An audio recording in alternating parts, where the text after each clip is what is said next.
Hello दोस्तों, स्वागत है आपका मेरे चैनल पर। उसकी ज़बरदस्ती और हिंसा से तंग आकर मैंने यह कदम उठाया। मेरी तरह ही ज़्यादातर लड़कियां प्यार में हिंसा और ज़बरदस्ती के शिकार होती हैं। विरोध करने की जगह चुप्पी साध लेती हैं। बॉयफ्रेंड की ज़बरदस्ती को नियति मान बैठती हैं।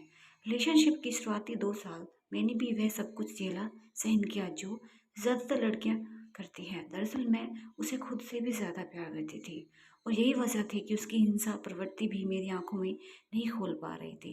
बात बात पर उसका गुस्सा हो जाना, एकदम से हाथ उठा देना और ज़बरदस्ती शारीरिक संबंध बनाना, वह मेरे गुस्सा होने पर हर चीज़ का सरलीकरण कर देना।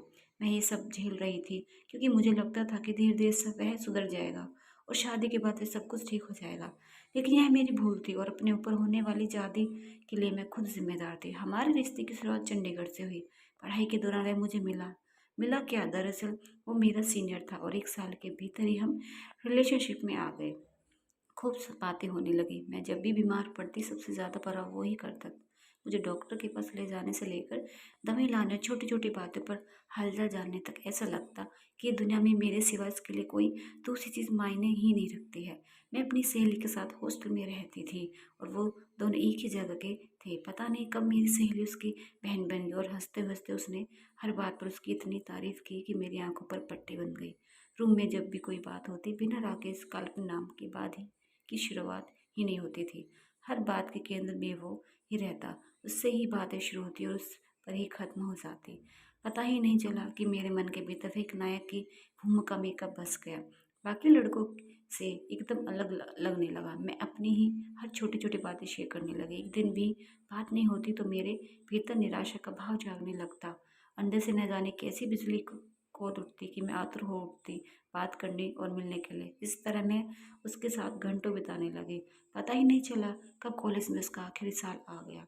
अभी आपके सामने उसकी बात कर रही हूँ तो एक क्रूर गुंडे की तरह उसका चेहरा मेरे आगे आगे उभर रहा है, क्योंकि उस वक्त से यह ही वही चेहरा था जो मुझे बाकी सब चेहरों से एकदम अलग और मासूम लगता था। घरेलू हिंसा फोटो। खैर यादें काफ़ी लंबी है। साल 2013 था। हम रांझड़ा फिल्म देखकर लौट रहे थे। कोमल बलना साथ भी थी। हम हॉस्टल जाकर सीधे उसके कमरे पर चले गए। यह कोमल का ही प्लान था और मुझे भी कोई आपत्ति नहीं थी। खाना बाहर से ही पैक करा कर लाए थे। ड्रिंक, खूब बातचीत और खाना खाने के बाद कोमल दूसरे कमरे में सोने चली गई। अब मैं और वो ही साथ थे। मैं उसके बाहों में ना जाने कितने सपने देखने लगी। वो कुछ और चाहता था और मैं तैयार नहीं थी। मैंने ऐसा कुछ सोचा भी नहीं था। इसलिए जब उसकी छेड़खानी बढ़ने लगी तो मैं एकदम से गुस्सा हो गई और कोमल के साथ दूसरे रूम में जाने लगी। उसको यह बात इतनी नागौर गुजरी कि वो झटके से बौखला गया। उसने मेरे पूरे शरीर को झकझोरते हुए मुझे वापस खींच लिया और जोरों से एक चांटा जड़ दिया। आंखों से बस आंसू आ रहे थे। दोस्तों, आगे कहानी मैं बताऊंगी आपको नेक्स्ट पार्ट में।